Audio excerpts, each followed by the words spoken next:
Welcome to 365 Christian Men, where every day we aim to inspire and encourage with real-life stories about men.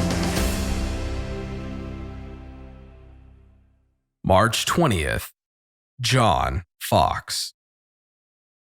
Foxe was an English Protestant author best known for his book on martyrs. Before he began his massive work, with possibly the longest title of any work ever published in the English language, he taught logic at Oxford. He served as a private tutor, and he wrote Latin plays with biblical themes. On this date, in 1563, the John Day Press in England published the English version of Foxe's Martyrology. We know this book by its shorter, popular title, Foxe's Book of Martyrs.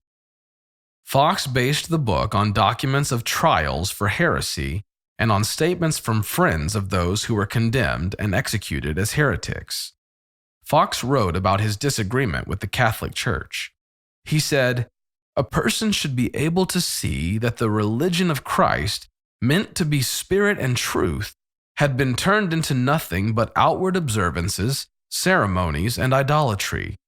We had too many churches, too many relics, true and fake, too many untruthful miracles.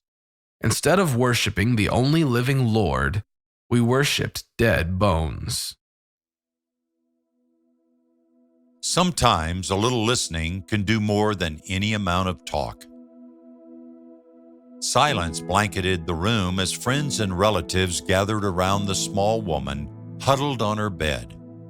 Her red eyes, finally drained of tears, stared straight ahead.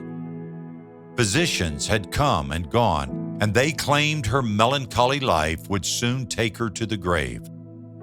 Her local church offered prayers, but even they felt pessimistic about her chances of recovery. In truth, those present were simply waiting for her to die. If they noticed the man's arrival, no one acknowledged it. He knelt beside the bed, prayed out loud for the woman to feel God's comfort, and then he did what no one else had done.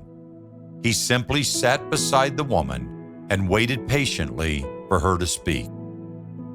John Foxe knew only that the older woman had fallen into a deep depression and that her family had given up hope for her survival. For many days, he returned to sit at her bedside, praying out loud for her to feel God's comfort and waiting patiently for her to speak.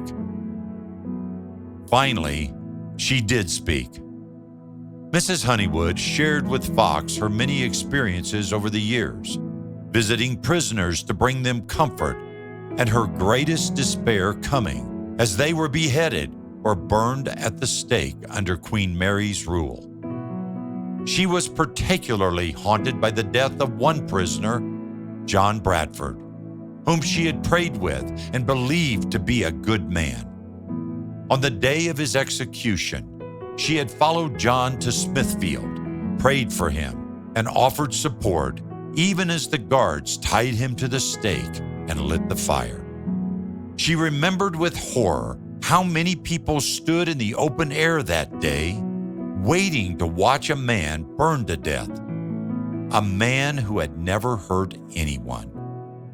Foxe spent many days by Mrs. Honeywood's side, listening to her thoughts and worries, always reassuring her that her prayers and work with prisoners had been meaningful and that she belonged to God.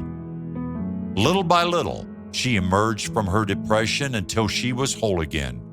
Cheerful and engaged with her life, she lived another 30 years.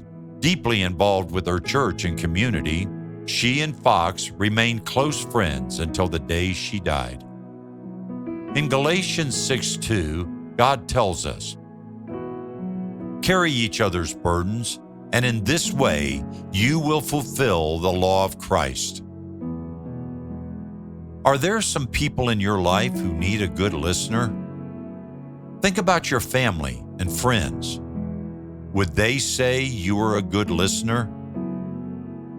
Is today the day you pray and ask God to let you listen with His ears and feel with His heart? Sometimes a little listening can do more than any amount of talk.